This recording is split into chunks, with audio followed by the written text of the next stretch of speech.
Burnt to death by his king for being a Christian, the only words Charles Lwanga had for his killers were, "It is as if you are pouring water on me. Please repent and become a Christian like me." This is the tale of a Catholic man who loved his religion so much, he was willing to die for the cause. What kind of faith drove this saint to remain bold even at the point of death? Join us as we explore the life of Saint Charles Lwanga. Our story dates back to 1865 in the Kingdom of Buganda, where Charles Lwanga was born. Buganda is in the southern part of modern Uganda. We don't know much about his childhood, but we are certain that he wasn't a Christian then. His Christian life started in 1879 when he became inspired by the genuineness and devotedness of the Christians who started their movement in the kingdom under the reign of King Mutesa. He converted to Catholicism and emulated his mentors by becoming severely devoted to it. However, trouble began brewing for Lwanga and other Christians when King Muanga II, son of Mutesa, ascended the throne. During his reign, many devoted Catholics died because of their faith, and that included our beloved Charles Lwanga. On May 25, 1886, King Muanga II summoned everybody in his house to a meeting, including the pages and their current director, Charles Lwanga.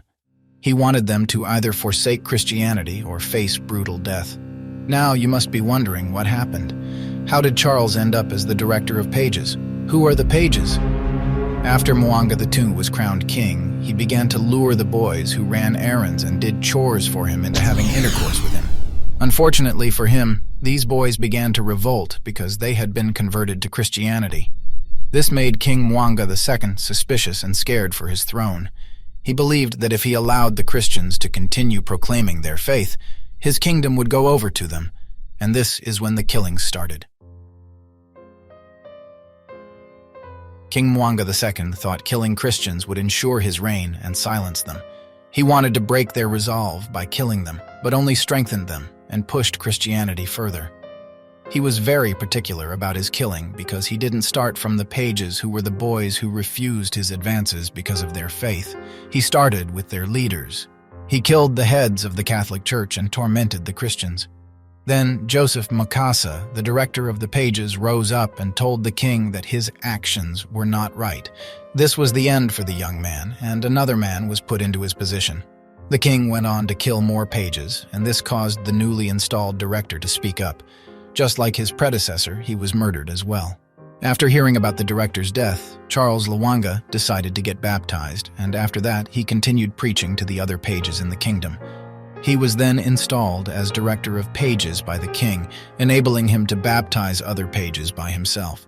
In response, Charles, alongside 21 other pages, responded on the 25th of May, 1886 with the words, "To the death."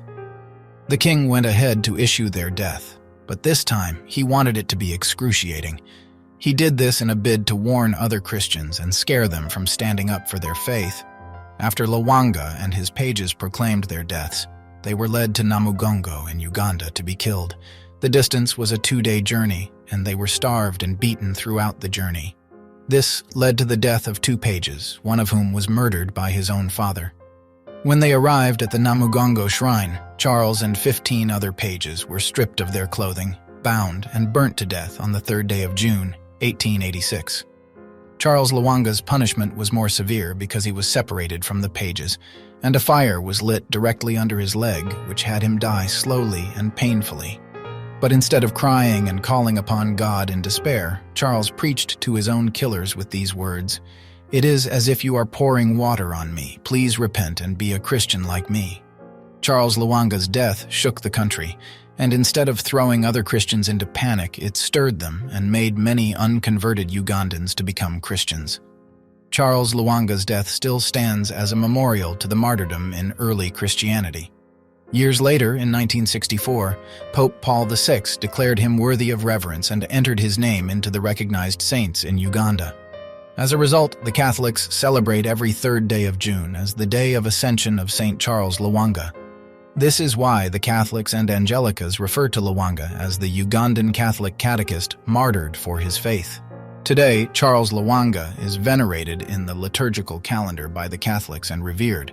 He also has a statue made as a reminder of his martyrdom, and on the Namagongo Martyr's Shrine, he is revered every third day of June. There are several other fascinating stories like this on our channel. Do well to stick around to watch other videos. Don't forget to like and subscribe to the channel for more video rollouts. See you in the next one.